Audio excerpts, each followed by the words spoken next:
Good evening, everyone. It finally happened. We can finally look forward to properly emulating DS, 3DS, and Wii U games on an Android hardware emulation style kind of device. We're getting the first ever, I believe, the first ever dual screen Android gaming emulator, and this is brought to us by a collaboration between ONEX and Sugar Cube. ONEX is known for their ONEX player, an x86 devices like Windows and stuff like that. And Sugar Cube is, well, they're not called Sugar Cube, that's the name of their device. Small Universe, I believe that's the name of the company that their ONEX is teaming up with. They're known for their primary product is Sugar Cube, which is also an Android device and known for their rotating screen. Well, the Sugar Cube itself is like an Android emulator molded after the Game Boy Color that comes with an OLED screen that is able to rotate, and that rotating screen is beneficial for like arcade games like Galaga, Pac-Man, and other, like, I wouldn't say DOS games, but I'm sure you can find some other uses for a rotating screen. But anyway, so yeah, ONEX is coming out with the ONEXSUGAR, which is a dual screen Android transforming device. I know it's like pretty well, we'll see if it stands the test of time, whether it becomes just a gimmick or an actual feature. Difference between like a gimmick is more temporary, something that'll come and go, and then a feature is something in the future other companies will apply to their future devices like Retroid, AYN, Neo, and Ambernick.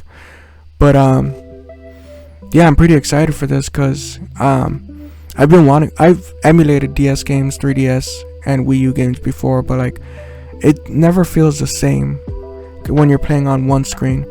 Whereas this ONEXSUGAR that's what ONEXSUGAR device, you're able to actually not only, well, it's not just a dual screen, but it's a transforming dual screen device where you're able to like transform it like one of those 90s action figures like Transformers and shit, like where you pop off the controllers, like bend it and transform it into a chocolate bar-esque emulator or the dual screen emulation, depending on what you're looking for.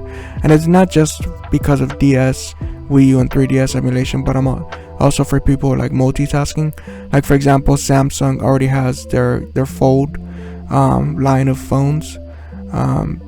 Also, we've seen dual screen in the past done by like something Duo. I think it was the Microsoft Duo phones. But this is the difference being like this is its own dedicated gaming emulator, which at the end of the day it's an Android tablet with a controller glued onto it like any other glued on and with the form factor of a gaming device in mind, just like any other Android based emulator. And this isn't the first time we've had an opportunity to play dual screen games on a emulator portably recently. So for example, Neo came out with the Neo Flip DS last year, I believe it was. But the difference is that's an x86 based device, which is basically a Windows computer. So it costs a shit ton more, and the battery life isn't as good. There's a lot more shit you can do with it, and obviously you can have it plugged in just like any electronic to make the battery last longer, and there's ways to like you can lower the brightness. But either way, at the end of the day, like the battery life is going to be the bigger change. And on the con side for the Android emulator that we'll see with the ONEX player will be that there are a lot of limitations with what you can do with the Android device. But to kind of offset that, nowadays we have emulators for like WinLater, which is a Windows based Android emulator. So basically you can kind of do Windows tasks on Android through an app, but it's still very rough. People have gotten to run like Fallout, like the older like Xbox 360 games on WinLater on other Android devices. And there has been a new app that actually streamlines WinLater a bit, but I haven't had my chance to dip my toes into that. And with the new Snapdragon Gen 3, it is a bigger boost over, like, for example, my Samsung 23 Ultra has the Snapdragon Gen 2. I bought this like 2 years ago, over 2 years ago at this point, and I still love it. It's my daily driver and shit. Not that I have any other phones, but the thing is, even with the new Snapdragon Gen 3, I don't know how it works with dual screens. Like, does it have to distribute the processing power between two screens? Like, I'm not an engineer or anything like that, so, but what I will say is, something I do know is, even with, like, for example, the Snapdragon Gen 2, like my Odin 2 Mini, this shit can run anything that's currently out, whether it's Emulator, Yuzu, Sudachi, which is both Switch emulation, PS3X. That's the thing, like, there's nowadays people are dipping their toes in PS3, like, emulation on Android, and as well as 360 games, which I'm pretty excited for. They're still pretty rough, but they're getting there. And speaking of that, so what I was getting with that was, even though the Gen 3 is a lot more powerful, we still haven't gotten optimized apps. Like, the thing that's bottlenecking the performance of these ROMs on emulator on Android is not so much the power of the hardware, but more so like the software optimization. So we've been so Yuzu, like, for example, the Switch emulations, most games run good, and but ever since Nintendo nuked Yuzu, it's gone pretty downhill as to the times that updates will be released, the timings and updates will be released, because Yuzu was the biggest contributor to Switch emulation. Before that was Ryujinx, I believe, and Skyline, if I'm not mistaken. It's been a while, but nowadays we have, like, Torzu, we have, like I mentioned, Sudachi, which got dropped. But, like, the cool thing about these emulators is that you kill one, 2 more will pop up. But the thing is, the reliability of the new coder is up to luck or whatever, because we don't know if they're going to be consistent with the updates, keeping up with games.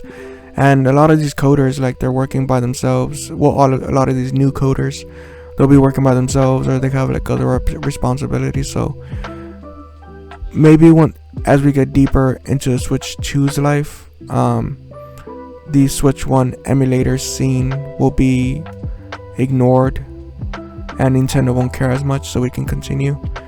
But circling back, that's what I meant. Like, no matter how powerful the Android hardware is,